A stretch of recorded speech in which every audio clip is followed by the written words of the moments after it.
नमस्कार आणि योग वासिष्ठाच्या या सखोल चर्चेत पुन्हा एकदा स्वागत.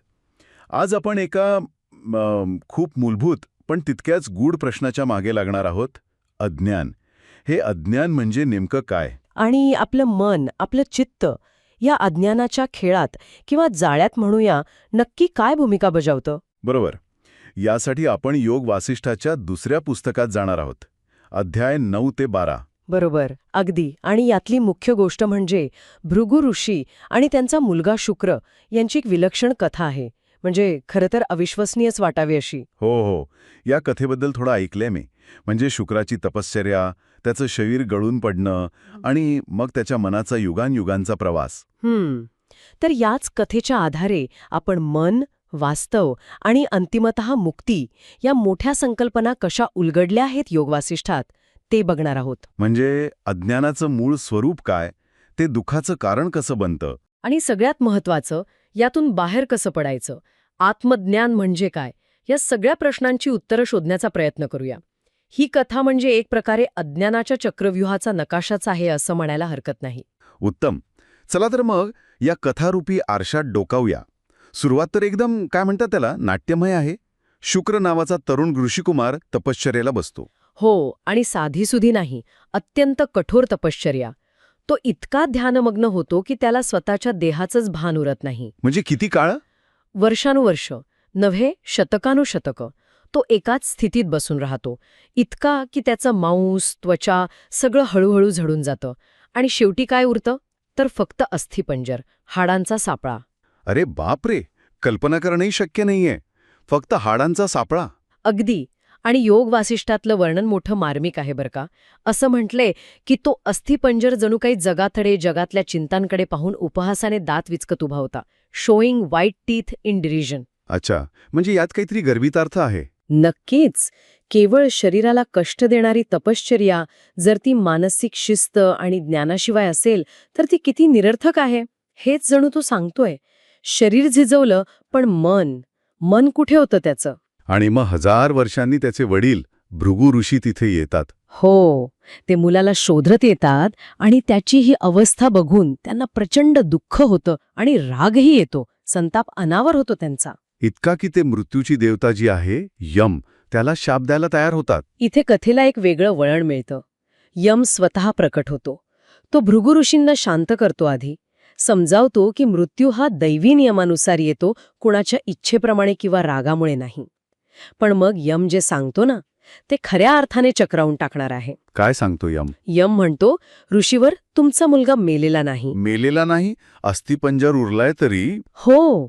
यम म्हणतो, त्याचं शरीर जरी इथे निश्चेष्ट पडलं असलं तरी त्याचं मन, ते अजून क्रियाशील आहे, ते अजून जिवंत आहे आणि एका लांबचक प्रवासाला निघाला आहे. मन जिवंत आहे, शरीर नसताना? हे कसं शक्य आहे? हेच तर नाही ना अज्ञानाचं स्वरूप ज्याबद्दल आपण बोलणार आहोत? अगदी बरोबर पकडलत. यम पुढे जे वर्णन करतो ते आपल्या मनाच्या अफाट शक्तीचं आणि वासनांच्या प्रभावाचं दर्शन घडवतं. वासना म्हणजे काय? तर आपल्या मनातल्या खोलवर रुजलेल्या इच्छा, आकांक्षा, सवयी, अपूर्ण राहिलेल्या गोष्टी. हो, अपूर्ण इच्छा आणि त्यांचे संस्कार. याच वासनांनी ओढल्यामुळे शुक्राचं मन एका अदृश्य मानसिक जगात भटकंती करतंय. म्हणजे स्वप्नासारखं काहीतरी. पण हा प्रवास किती मोठा असतो? स्वप्नापेक्षा खूप जास्त वास्तविक आणि खूप मोठा. यम सांगतो की शुक्राचं मन त्याच्या कल्पना आणि वासनांनी इतकं भरलेलं आहे की ते एका पाठोपाठ एक असे अनेक जन्म अनुभवतंय. जन्म? म्हणजे मानसिक पातळीवर? हो, पण ते त्याला खरे वाटतायत. कधी ते स्वर्गात जातं, एका सुंदर अप्सरेसोबत विहार करतंय, तर कधी पृथ्वीवर परत येऊन एक मोठा सामर्थ्यवान राजा बनून राज्य करतंय. राजा सुद्धा? हो, म्हणजे पूर्णपणे एक खरं आयुष्य जगते ते मन. अगदी तसंच. पण इथेच थांबत नाहीये हा प्रवास. राजा म्हणून काही काळ उपभोग घेतल्यावर त्याचं मन एका शिकाऱ्याच्या जन्मात जातं. मग एका पशुचा, पक्ष्याचा, अगदी वनस्पतीच्या जन्मात सुद्धा. अरे देवा, म्हणजे हजारो वर्ष, अनेक युग हा प्रवास चालू राहतो? हो, आणि यात एक गोष्ट लक्षात घेण्यासारखी आहे. स्त्रोतांमध्ये याला प्रोग्रेसिव्ह डिग्रेडेशन किंवा क्रमाक्रमाने होणारी अधोगती असं म्हटलं आहे. म्हणजे बघा, अनियंत्रित वासना जीवाला कशाप्रकारे अधिकाधिक खालच्या पातळीवर घेऊन जातात. तो आपलं मूळ स्वरूपच विसरून जातो. म्हणजे वासना आपल्याला अक्षरशः ओढत नेतात, वेगवेगळ्या रूपांमध्ये अडकवतात. शेवटी काय होतं मग त्या मनाचं? कुठे थांबतो हा प्रवास? अनेक जन्म आणि युग उलटल्यानंतर शेवटी ते मन एका वासुदेव नावाच्या विद्वान ब्राह्मणाच्या रूपात जन्म घेतं. वासुदेव? हो, आणि गंमत म्हणजे हा वासुदेव पुन्हा तपश्चर्येला कुठे बसतो, तर त्याच सामंगा नदीच्या काठावर, जिथे शुक्राचं मूळ अस्थिपंजर अजूनही आहे. अरे वा, काही योगायोग म्हणायचं याला. म्हणजे एकाच ठिकाणी 2 शुक्र. पण या सामांगा नदीचं काही विशेष महत्त्व आहे का इथे? आहे ना? योग वासिष्ठात प्रतीकांचा वापर खूप सुंदर आहे. सामांगा नदी म्हणजे काळ आणि चेतनेचा अखंड प्रवाह असं प्रतीक आहे. यम भृगूला सांगतो की बघ, या नदीकाठी एकाच वेळी 2 शुक्र आहेत, एक हाडांचा सापळा बनलेला आणि दुसरा वासुदेव म्हणून तप करणारा, म्हणजे त्याचं भटकणारं मन. यातून काय स्पष्ट होतं? यातून हे स्पष्ट होतं की आपलं खरं अस्तित्व हे फक्त या दिसणाऱ्या भौतिक शरीरापुरतं मर्यादित नाहीये. ते आपल्या मनाच्या अवस्थेशी, आपल्या चेतनेच्या पातळीशी जोडलेले आहे. हे सगळं ऐकल्यावर खरंच एक मोठा प्रश्न उभा राहतो. जर मन शरीर नसतानाही प्रवास करू शकतं, जग निर्माण करू शकतं, तर मग आपलं खरं शरीर कोणतं? यम याबद्दल काही सांगतो का? मला वाटते अध्याय 11 याच विषयावर आहे, हो ना? अगदी बरोबर. अध्याय 11 मध्ये यम भृगु ऋषींना एक अत्यंत म्हणजे क्रांतिकारी विचार सांगतो. तो म्हणतो, हे ऋषी, ज्याला तुम्ही शरीर समजताय ना, ते खरं शरीर नव्हे. तुमचं मन हेच तुमचं खरं शरीर. मन हेच शरीर? हे कसं शक्य आहे? हे तर म्हणजे गोंधळात टाकणार आहे. मग हे हात, पाय, डोळे हे काय आहे? यमाच्या म्हणण्यानुसार हे बाहेरचं शरीर म्हणजे फक्त एक साधन आहे, एक तात्पुरतं वस्त्र समजा. खरा अनुभव घेणारा कोण, जगाला आकार देणारा कोण, सुखदुःख भोगणारा कोण, तर ते आपलं मन. अच्छा. यम एक छान उदाहरण देतो.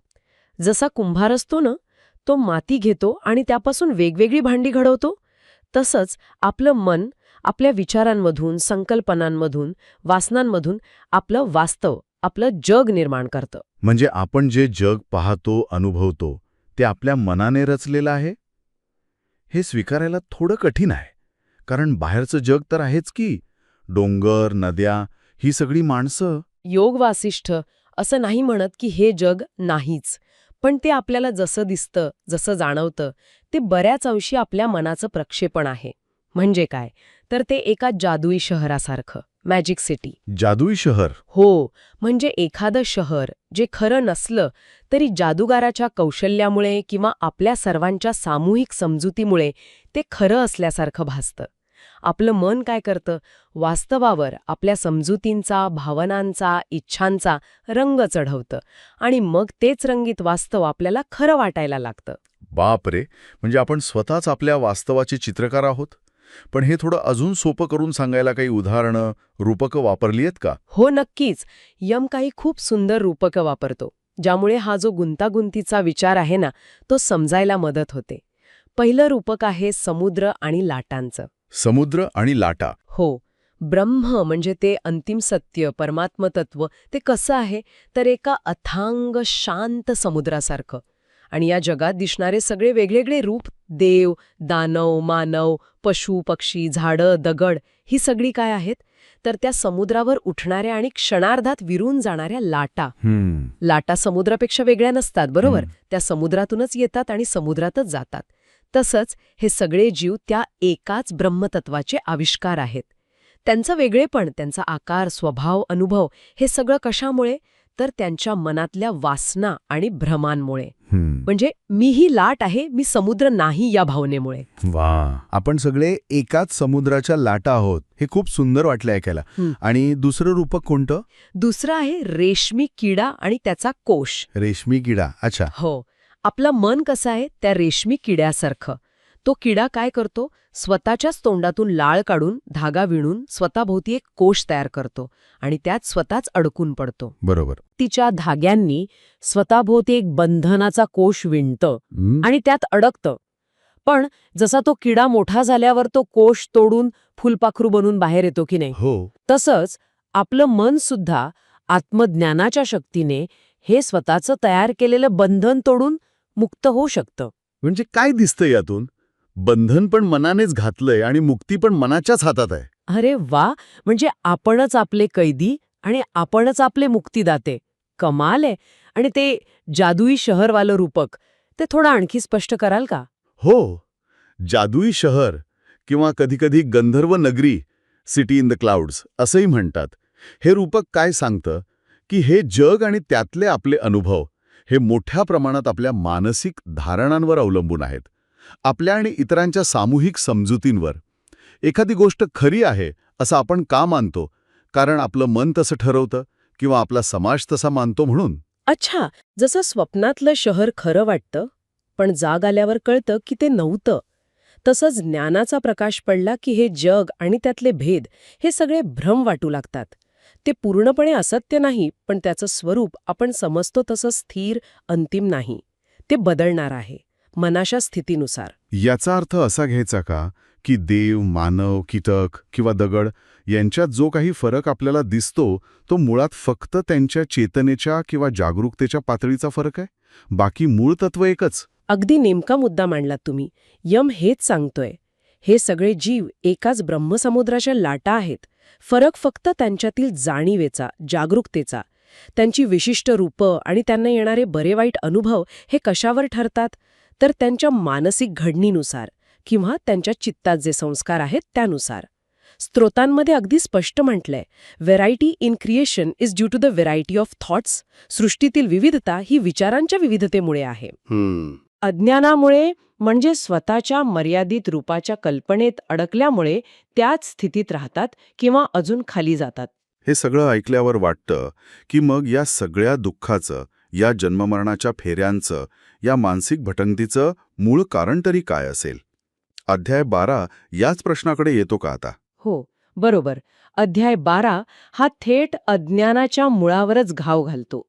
यमाच्या शिकवणीनुसार आपली सगळ्यात मोठी चूक, ज्याला स्त्रोतांमध्ये मूलभूत त्रुटी, फंडामेंटल एरर म्हटलं आहे, मूलभूत त्रुटी. हो, तीही आहे की मी या परमात्म्यापासून, या अनंत ब्रह्मापासून वेगळा आहे असं मानणं. हा जो वेगळेपणाचा भ्रम आहे, हा जो अहंकार आहे, the illusion of individual ego, की मी वेगळा, हेच सगळ्या दुःखाचं, सगळ्या संघर्षाचं, सगळ्या भीतीचं मूळ आहे. देव, मानव, प्राणी यांच्यातले भेद, उच्च नीच कल्पना हे सगळं कुठून येतं? तर या मी वेगळा या एकाच भ्रमातून. आणि याच वेगळेपणाच्या भावनेमुळे, याच अहंकारामुळे आपण जन्ममृत्यूच्या चक्रात, ज्याला संसार म्हणतात, त्यात अडकून पडतो का? अगदी बरोबर. जेव्हा जीव आपल्या मूळ आनंदरूप ब्रह्माला विसरतो आणि स्वतःला एक छोटंसं, वेगळं, मर्यादित अस्तित्व, हे शरीर म्हणजे मी, हे मन म्हणजे मी असं समजू लागतो, तेव्हा त्याला अपूर्ण वाटायला लागतं. मग तो पूर्ण होण्यासाठी, सुख मिळवण्यासाठी बाहेर धावायला लागतो. वेगवेगळ्या इच्छांच्या म्हणजे वासनांच्या मागे लागतो. प्रत्येक जन्मात सुखदुःखाचे अनुभव येतात. हेच ते संसाराचं चक्र. हे अविरत चालू राहतं. कारण आपलं मन सतत कशानं कशाशी तरी तादात्म्य पावत राहतं. या शरीराशी, पदाशी, नात्याशी, विचारांशी. Identification with forms. हे तर खूपच गंभीर चित्र आहे. म्हणजे हा चक्रव्यूह भेदणं शक्य आहे का? या दुष्टचक्रातून बाहेर पडायला काही मार्ग आहे का? यम काही उपाय सांगतो का? हो, नक्कीच. आणि चांगली गोष्ट ही आहे की तो मार्ग बाहेर कुठे वस्तू किंवा व्यक्तींमध्ये नाहीये. तो आपल्या आतच आहे. तो मार्ग आहे आत्मस्मरण. आत्मस्मरण. हो, म्हणजे आपलं खरं स्वरूप काय आहे याचं स्मरण करणं, त्याची जाणीव जागृत करणं. यम स्पष्ट करतो की खरी मुक्ती ही कर्माने मिळत नाही, कुठलं तरी रूप धारण करून मिळत नाही, कुठलं तरी स्वर्गात जाऊन मिळत नाही. ती मिळते फक्त आत्मसाक्षात्काराने. आत्मसाक्षात्कार म्हणजे मी ब्रह्मापेक्षा वेगळा नाही, हे सर्व दिसणारं जग आणि मी एकाच सत्याचे आविष्कार आहोत, हे केवळ बुद्धीने समजणं नाही, तर त्याचा प्रत्यक्ष अनुभव घेणं, ती जाणीव होणं. यासाठी योग वासिष्ठात गरुडाचं एक उदाहरण आहे असं मी कुठंतरी वाचलं होतं. ते खूप प्रभावी वाटलं होतं. हो, ते उदाहरण खरंच खूप शक्तिशाली आहे आणि या मुक्तीच्या मार्गाचं अगदी सार सांगणार आहे. स्त्रोतांमध्ये असं म्हटलं आहे, जसं गरुडाचं स्मरण केल्याने विषाचा प्रभाव नाहीसा होतो, तसंच परमात्म्याचं, ब्रह्माचं ज्ञान जन्ममृत्यूच्या चक्राचं विष नष्ट करतं. याचं थोडं विश्लेषण कराल का? म्हणजे विष आणि गरुड यांचा इथे काय संबंध लावलाय? इथे विष कशाचं प्रतीक आहे तर अज्ञान, वासना, अहंकार आणि त्यामुळे निर्माण होणारं दुःख, हे संसार चक्र, हे सगळं मिळून ते विष आहे, जे जीवाला सतत डंख मारत असतं. आणि गरुड? आणि गरुडाचं स्मरण हे आत्मज्ञानाचं प्रतीक आहे. पुराणात कथा आहे की गरुड हा सर्पांचा शत्रू आहे.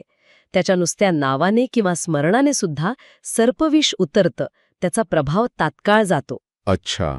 त्याचप्रमाणे मी हे शरीर नाही, मी हे मन नाही, मी तोच अविनाशी सर्वव्यापी ब्रह्म आहे, अहम ब्रह्मास्मी, हे ज्ञान, ही जाणीव जागृत होताच तो वेगळेपणाचा भ्रम आणि त्यामुळे निर्माण झालेलं सगळं दुःख, सगळी भीती, सगळं बंधन तात्काळ नष्ट होतो.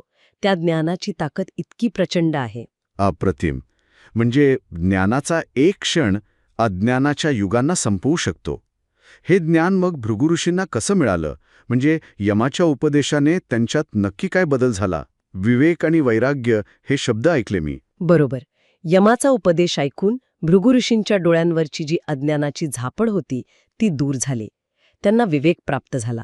विवेक म्हणजे काय? डिस्क्रिमिनेशन. सत्य काय आणि असत्य काय, नित्य काय आणि अनित्य काय, आत्मा काय आणि अनात्मा काय, यातला फरक स्पष्टपणे ओळखण्याची क्षमता. त्यांना कळलं की त्यांचं दुःख कशासाठी होतं, तर एका विनाशी शरीराबद्दलच्या आसक्तीतून. खरा शुक्र, त्याचं मन, तर त्याच्या मानसिक प्रवासात होतं. आणि ते मूळ ब्रह्मस्वरूपापासून कधी वेगळं नव्हतंच. हे सत्य समजल्यामुळे काय झालं? तात्पुरत्या रूपांबद्दलची, शरीराबद्दलची त्यांची आसक्ती गळून पडली. यातूनच त्यांच्या मनात वैराग्य निर्माण झालं.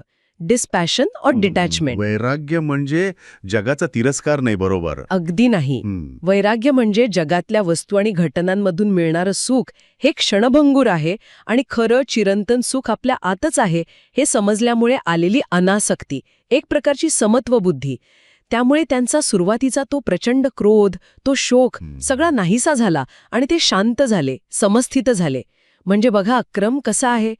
ज्ञान झालं, त्यातून विवेक आला, विवेकातून वैराग्य आलं आणि वैराग्यातून शांती मिळाली. ज्ञान, विवेक, वैराग्य, शांती, हा क्रम महत्वाचा आहे. पण एक प्रश्न अजून मनात आहे. शुक्राच्या प्रवासात तो स्वर्गात पण गेला होता, देव पण बनला होता. मग स्वर्गात जाणं किंवा देवता होणं हे सुद्धा बंधनकारक आहे का? कारण तिथे तर असं स्थूल दुःख नसावं. हा खूप छान प्रश्न आहे आणि योग वासिष्ठ यावर अगदी स्पष्ट भूमिका घेतं. होय, स्वर्गात जाणं किंवा देवता बनणं हे सुद्धा एक प्रकारचं बंधनच आहे. बंधन? कसं काय? कारण ते सुद्धा एका रूपात अडकणं आहे. ती सुद्धा ब्रह्मसमुद्रावरची एक लाटच आहे. कदाचित ती लाट जास्त सुंदर असेल, जास्त सुखद असेल पृथ्वीवरच्या जीवनापेक्षा. तिथे स्थूल शारीरिक दुःख नसेलही कदाचित, पण सूक्ष्म वासना, सटल अटॅचमेंट्स शिल्लक राहतातच. सूक्ष्म वासना म्हणजे? म्हणजे स्वर्गातल्या सुखाची ओढ, तिथल्या दिव्य भोगांबद्दलची आसक्ती, मी देव आहे, हा सूक्ष्म अहंकार, हे सगळं तिथेही असतं. आणि जोपर्यंत हा वेगळेपणाचा भाव, हा अहंकार, मग तो मनुष्य म्हणून असो, देव म्हणून असो, कीट म्हणून असो, शिल्लक आहे, तोपर्यंत खरी मुक्ती नाहीये. तो फक्त एका पिंजऱ्यातून दुसऱ्या, कदाचित सोन्याच्या पिंजऱ्यात जाण्यासारखं झालं. पण पिंजरा तो पिंजराच. संसार चक्रातून खरी सुटका तेव्हाच होते जेव्हा हा मीपणाची भावनाच मुळासकट नष्ट होते आणि जीव ब्रह्माशी पूर्णपणे एकरूप होतो. म्हणजे खरी मुक्ती ही रूपाच्या पलीकडे आहे, कुठल्याही स्थितीच्या पलीकडे आहे, ती केवळ आपल्या खऱ्या स्वरूपाच्या जाणीवेत आहे. तर आजच्या या चर्चेतून आपण योग वासिष्ठाच्या या अध्यायामधून काय शिकलो याचा थोडक्यात आढावा घेऊया का? नक्कीच. आपण पाहिलं की योग वासिष्ठ आपल्याला एका धाडसी सत्याकडे घेऊन जातं. आपलं मन हेच आपल्या वास्तवाचा निर्माता आहे. दुसरी महत्वाची गोष्ट म्हणजे मी या विश्वापासून वेगळा आहे, हा जो अहंकारजन्य भ्रम आहे, तोच आपल्या सगळ्या दुःखांचं आणि बंधनाचं मूळ कारण आहे. आणि तिसरं म्हणजे आपल्या वासना, आपल्या अपूर्ण इच्छा याच आपल्याला जन्ममृत्यूच्या फेऱ्यात अडकवून ठेवतात. अगदी. आणि सर्वात महत्वाचं म्हणजे यातून बाहेर पडण्याचा मार्ग बाहेरच्या जगात काहीतरी बदलण्यात नाही, तर आपल्या आतमध्ये, आपल्या दृष्टिकोनात बदल करण्यात आहे. बरोबर.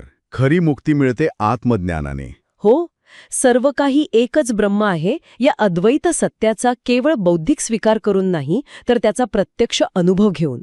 जसं यमाने भृगूला दाखवून दिलं, आपली खरी ओळख या नाशवंत शरीराची नाही, तर त्या अनुभव घेणाऱ्या मनाची आहे.